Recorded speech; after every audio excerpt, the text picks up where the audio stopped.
Hello there, ladies and gentlemen, and welcome back to Ninja Gaiden Comparison, Chapter 3.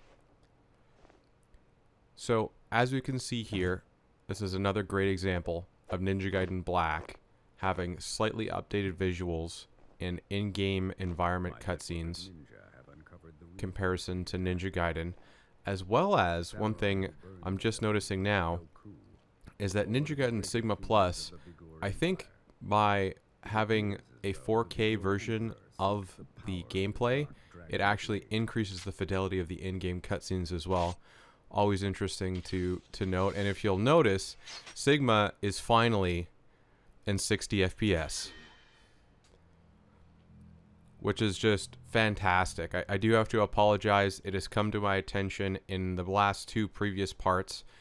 There was a massive error in the format of recording, and ultimately it wasn't necessarily the fairest comparison for Ninja Gaiden Sigma. However, moving forward, we have corrected that. I'd like to draw your attention most prominently to this cutscene right here, how Ninja Gaiden has no cutscene. It's Black, Sigma, and Sigma Plus that offered some context for the pre-rendered cutscene we're about to see. You also notice that the lightning effects changed in Sigma and Sigma Plus compared to Black, which will come up again at a later part. One thing I was a little disappointed about with the Master Collection was that these pre-rendered cutscenes were in no way improved as far as I could tell from my own comparative play. I would say that maybe it's a little more consistent running the video, but at some point it's just a video file. Really, there's only so much more they could do unless they were going to, AI upscale that sucker. So this boss right here, many people know his name. I think probably even more do not. His name is Dynamo, and he's definitely a tough boss for a lot of people. Bit more of a boss, I think, that luck can play a huge factor. So Ninja Gaiden Sigma will be the most recent playthrough of the game, as it was only just recently played through.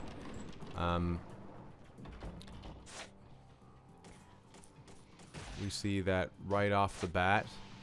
The most notable exception, of course, is that the Lunar is currently available in Ninja Gaiden Black, but not in Sigma Plus, and it never came to Ninja Gaiden. Not sure how much that's really going to change our approach to combat on a normal playthrough, but I will be using it until another weapon drops into my inventory as a replacement.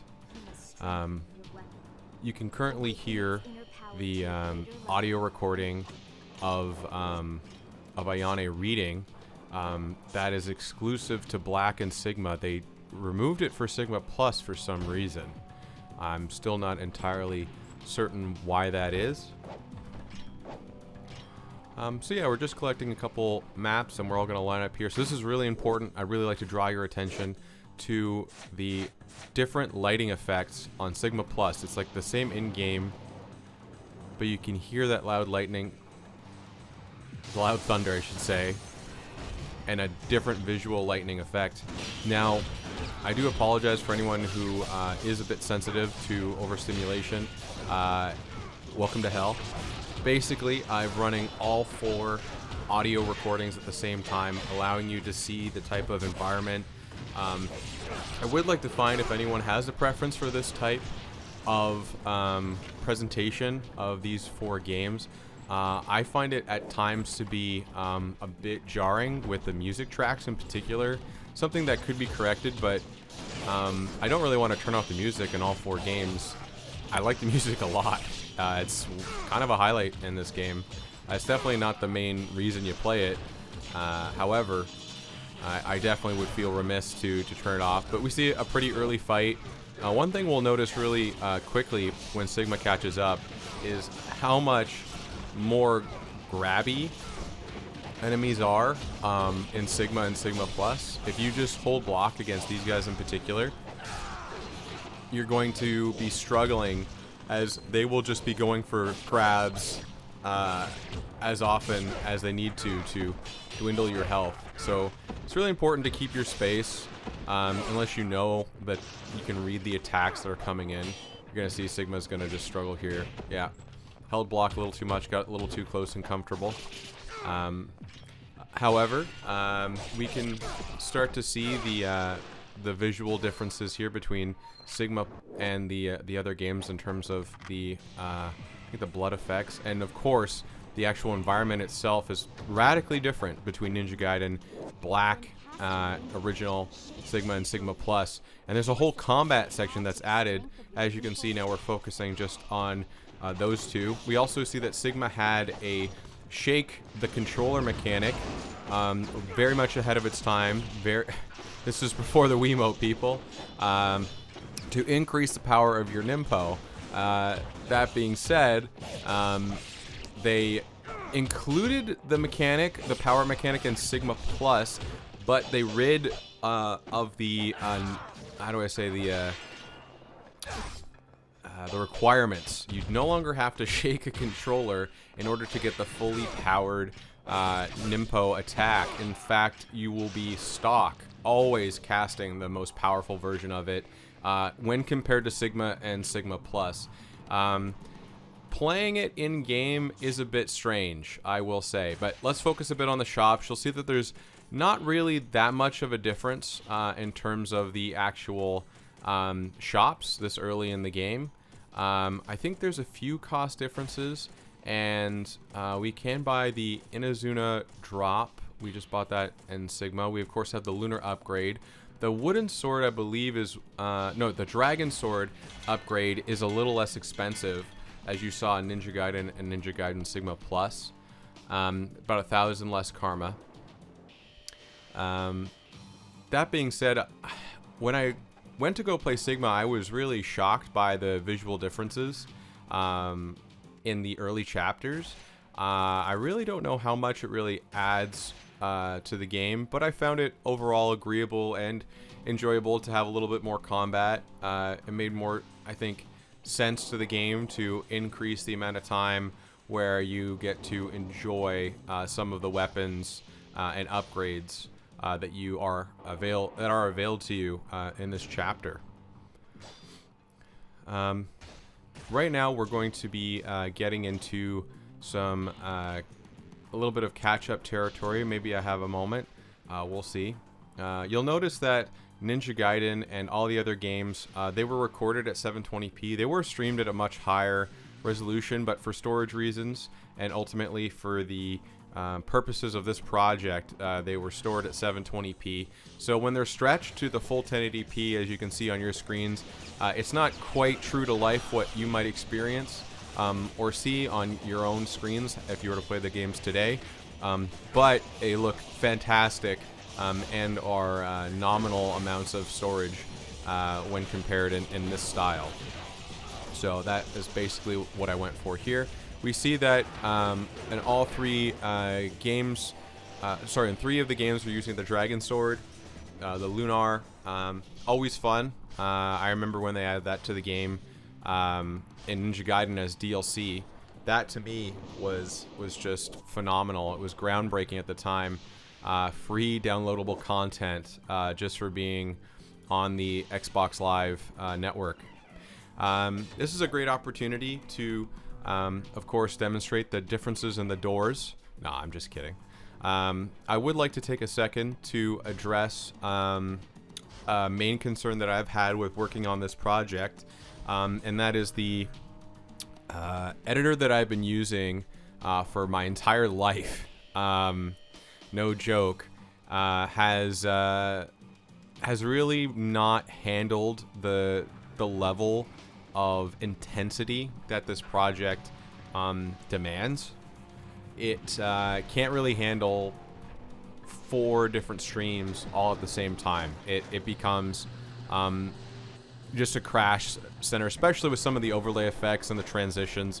Put that all together, and basically, you know, I'm saving every millisecond adjustment and every small little move. It's become exhausting to sometimes lose and have to restart many different sections as I'm editing it. Always, I mean, when I have a second shot at anything, I try to make it at least as good, if not better, than the next one. We will be seeing some changes up ahead as I try to get through this point right here. I'm going to be changing editing software for the next video. It's probably going to be a pretty short chapter, one of my favorite chapters, very simple and fun. Introduces some characters that are definitely fan favorites. So I will be having to make some adjustments there when it comes to my workflow. But ultimately, my overall productivity and production has greatly increased over the time I've had to tinker and work on this chapter in particular. I learned so much, and I'm really, really proud of this part in particular. It took a lot longer than it always seems like it's going to take much less time than it ever does. Oh, let's focus really quickly on Ninja Gaiden right now has just picked up the Life of the Gods. Well, Ninja Gaiden Sigma Plus has picked up Tiger Claw and Dragon Fang. I mix it up. Dragon Claw, Tiger Fang. Anyways, the double bladed weapon, the dual wielded katanas, and that is like going to be, I guess, a major difference. Dragon's Claw and Tiger's Fang. Sorry. We are now going to have access to a pretty unique weapon. I'm fairly certain that it's not in Ninja Gaiden Black, and we get it quite early. And I definitely enjoyed using it. It's simple. It really reminds me of the Dragon Blade. I'm not that good with it yet, but give it time. I think that it may become one of my favorites. I've always been a really fan of dual-wielding katanas in games and media and cartoons and whatever else. So we're going to be moving on to the, I guess it's the hangar section, I guess the best way to call it. We're also seeing the cost of the Dragon's Claw and Tiger Fangs upgrade on Sigma Plus. And this part in particular, after this combat section, is notorious for being a bit of a vibe killer. You must feel, sometimes you can feel so strong in this game, then you get to a platforming section, and it's probably the game at its weak, if I'm being objective. Honestly, I still like it and appreciate the effort it took into mastering the technique of not dying here. In fact, I had to cut out me getting kicked off the side on this precarious part coming up, but I'll let it speak for itself when we get there. I guess I might have some time really quick to just take a second to draw your focus into the fact that Ninja Gaiden Sigma is now 60 FPS. I had a major issue with HDCP, and I could not record over HDMI, especially not naturally. I'm trying to think of the word vanilla, if you will. I should say directly. What ended up happening was it was recommended to me through friends and of course a ton of forum posts to perhaps look at getting an HDMI splitter to hopefully bypass HDCP, which is ultimately a legal sort of loophole. Basically, a company doesn't do their due diligence and doesn't copyright protect their splitter, and you can, as a person trying to record a PS3, you can profit off of that. My thinking was, because the PS4 could ultimately bypass HDCP as an option, I thought what I could do is I could just get a PS4 and then play Ninja Gaiden Sigma on that. However, it came to my attention that you can't natively play PS3 games, so I'd have to have maybe bought the game on the store again, and I think now part of the store, like the part of the old library, is completely gone. It was just an unfortunate sort of series of issues, as I'm not that familiar with the Sony platform for the PlayStation, and I'm just watching that arrow shot on Sigma, and it feels so good when you get the double kill right there. Let's see if I can grab the karma. No. I think I do grab the Karma in Sigma Plus. I did miss my shot there to do a double explosion, but I did get much better at trying to grab Karma. Basically, you can charge your ultimate technique and then press block in time, and it won't consume it as a charged ultimate. You actually can get that from across the way before it despawns. So, I don't know why it's so buried on the internet right now, but in fact, the best absolute way to record a PS3 in the modern age on a modern capture card is to take a analog to digital converter. And what that is you get some component cables, cheap, multi-console, whatever. They don't have to be crazy expensive or anything like that. Oh, Sigma Plus. You might have just missed that, but I just got kicked. And I was so scared that I was going to get kicked off the side. I definitely had that happen a few times, especially in Sigma and Sigma Plus. And what's crazy is that when Sigma Plus is stretched, it doesn't seem as... the bit rate seems much better and much more believable that it's supposed that like that's the original recording size. So something of note for sure, as I think this game was played in the 3K display format or the 4K display format. Where was I? Right. So basically, get some component cables and get a converter that switches component to HDMI, and you're done. There's no HDCP, there's no copyright protection. It was wild. I could see for the first time ever on my capture card software, Netflix. So if you can get component cables for literally, I think, the Xbox 360, that's another great way that you could also record Netflix in the modern day. It's such an oversight on Sony's part. I guess they just didn't have enough foresight or to be able to predict that kind of thing. But it's just wild that, like, in particular, Microsoft has been very supportive of recording, through their console using capture cards, and ultimately creating an environment where they're properly protecting, digital media that ought to not be recorded, and distributed online, unless, of course, it is for review purposes.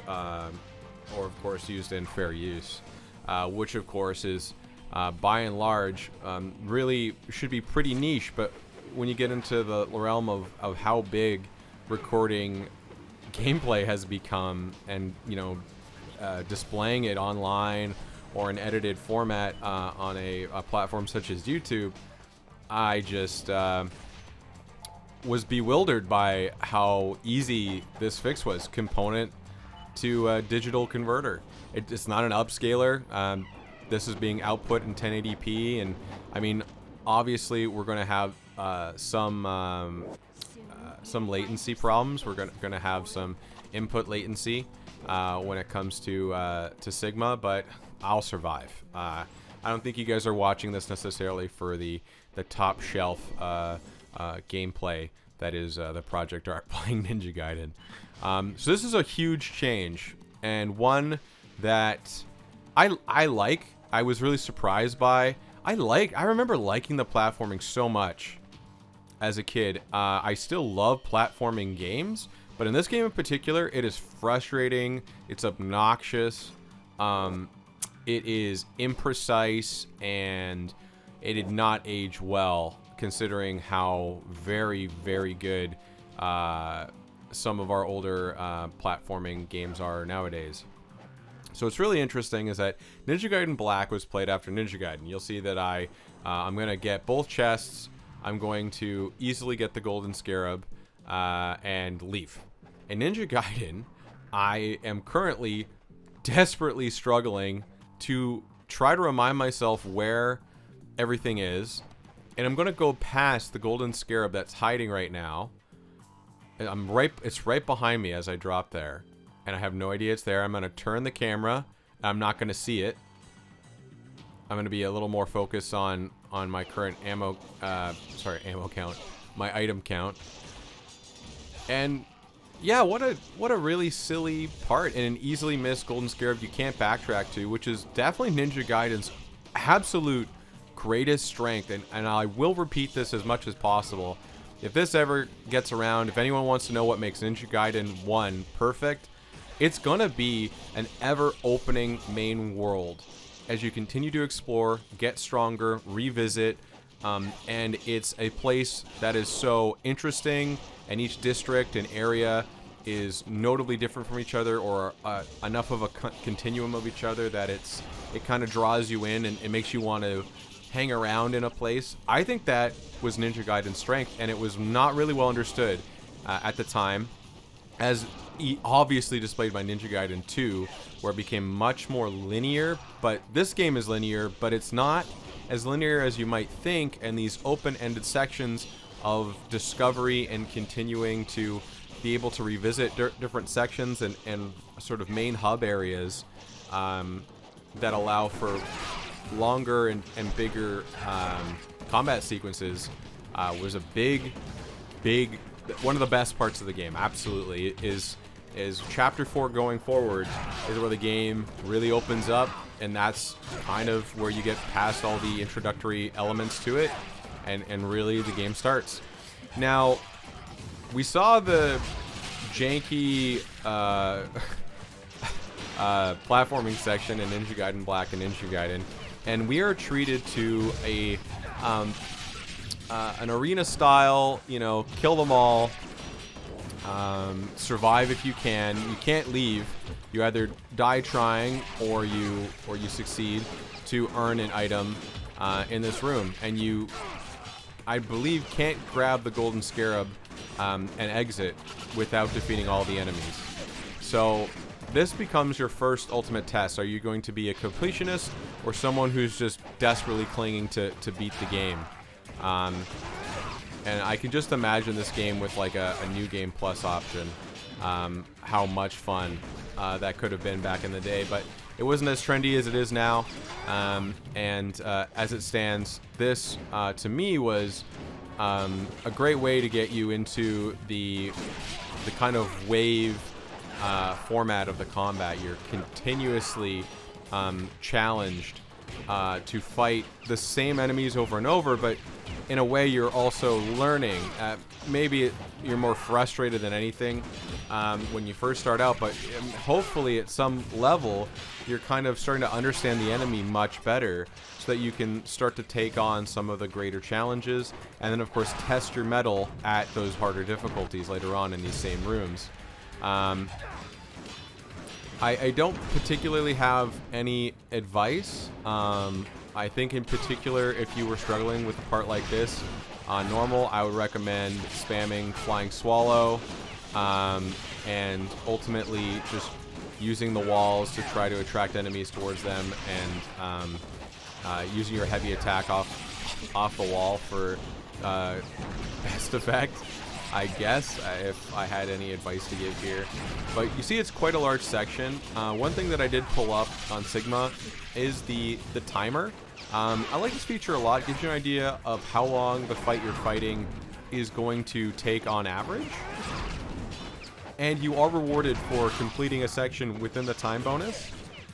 Pretty sure it's with karma, but at the very least it's definitely score related, which you are ranked on at the end of each section, of course, for a small amount of replayability, as there are no challenges really directed to the ranking at the end of the chapters. It's not necessarily like the biggest draw, but some people, their ego's on the line. They want to prove to the world that they're the best, and that's a big part of the draw, I think, of this game. So I'm trying to some Sigma Plus movement to try to see if I can sort of finagle my way to that golden scarab, because it's a pain in the butt for sure. We see we get a Live of 1,000 Gods here. Feels very, very well earned. As if I did it first try on Sigma, just ran right over it. So this is our second golden scarab.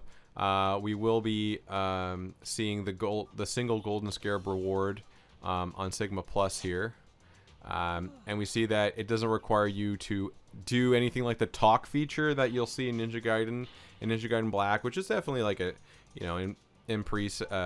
improvement on the quality of life when it comes to the game. I also happen to be spending a little bit to upgrade the wooden sword there. Small transition out of there. So we will be moving on now to the, I believe, final non-boss section of the run. I'm just thinking really quick, making sure that I've covered everything. I'm going to be using a new editing software. Hopefully that goes over well.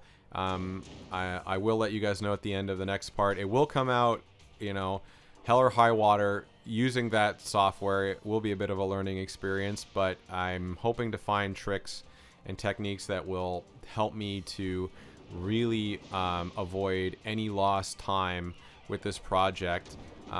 We've got Ninja Gaiden Sigma is going to be going forward always 60 FPS, always 1080p, true to form, how you might actually experience today if you were to pick up a copy, get a PS3 for on the cheap. Absolutely very affordable these days. And the game is very readily available, sold really well, so it's not crazy hard to find a good deal on it, especially at like a flea market or any even game store. I doubt would put this, a used game store wouldn't put this at too high of a cost. This is our third and final golden scarab location. I've almost always, it's almost like tradition to forget this one. I don't know why I always forget this one, but I think in this part I happen to grab it in every single one, as that was my primary goal, was to ensure that the golden scarab locations as well as item locations were easily seen to the viewer, like yourself. And I do want to take a second to thank everyone that has commented for the support and for the feedback. This project is better for it, much better for it. It exists and continues because of it, and I thank you so much for that. If you have something to say to me, always feel free. I read all the comments. I easily respond to as many that demand response, or I feel like someone said something nice. Hey, maybe I'm going to say thank you once in a while, but definitely am reading through all the comments, and I really want you guys to know that, it's not going to be one of those channels where I say like and subscribe for more, hit the notification bell to join the Ninja Gaiden squad. All right, like, you guys know how YouTube works. If you need advice at this point on how to use YouTube to your liking, so I can promote how I work within that system, I don't know what to tell you. You're probably you're on the wrong channel. Let's just instead focus on, I guess, sort of the last little transition here. You'll notice that everything is lined up. This is on purpose. All combat sections start in the same rooms at the same time. When there's a section that makes sense for me to line everything up, it always does. You get to see which are kind of the longer sections, which ones I struggled with more. You get a view into my abilities as well as the game's ability to keep me engaged and for how long. But one thing I am trying out here, I would like some actual feedback on. It's a bit strange. So this all kind of comes down to sort of like a split screen formatting. What I'm going to try to do here is a picture-in-picture format, which I've never really done before, because Ryu and Sigma is basically just going to climb a ladder in the bottom left of the screen, and in Ninja Gaiden Black is climbing all the way up to reach Dynamo. I thought this was a good example. What do you guys think of this? I don't know. It's a small little thing I added, just experimentation. All right, let's focus on the Dynamo fight. I can't recommend enough not to use these games as a guide or tutorial. I've learned since playing, and I wanted to make sure that I had this information available to you, that Dynamo has very few attacks. They're very predictable, and the main issue comes down to he can either shoot you with the laser, he can do that dome of electricity, or what he can also do is two different swings. There's a vertical swing, and then there's a horizontal swing. And the vertical swing, he doesn't follow up with a grab, but the horizontal swing, he'll usually follow up with a grab. It's sort of like his 1-2 combo. And I think he can also maybe just grab on his own. So basically, you just kind of want to bait out the pattern and know that he's going to go for a grab every once in a while. and knowing when to not be close on that grab. See, in Ninja Gaiden Black, that was like exactly where I was looking for when it happened. You see a vertical swing on Ninja Gaiden, another vertical swing. I'm getting tons of damage in, and then there's the, he would have gone for a grab there. Ninja Gaiden Black easily got grabbed. Ninja Gaiden Sigma is going to get grabbed all the time. There's so much time that could have been saved here. Another grab, very obvious. It's a swipe and then a grab instead of the crush down.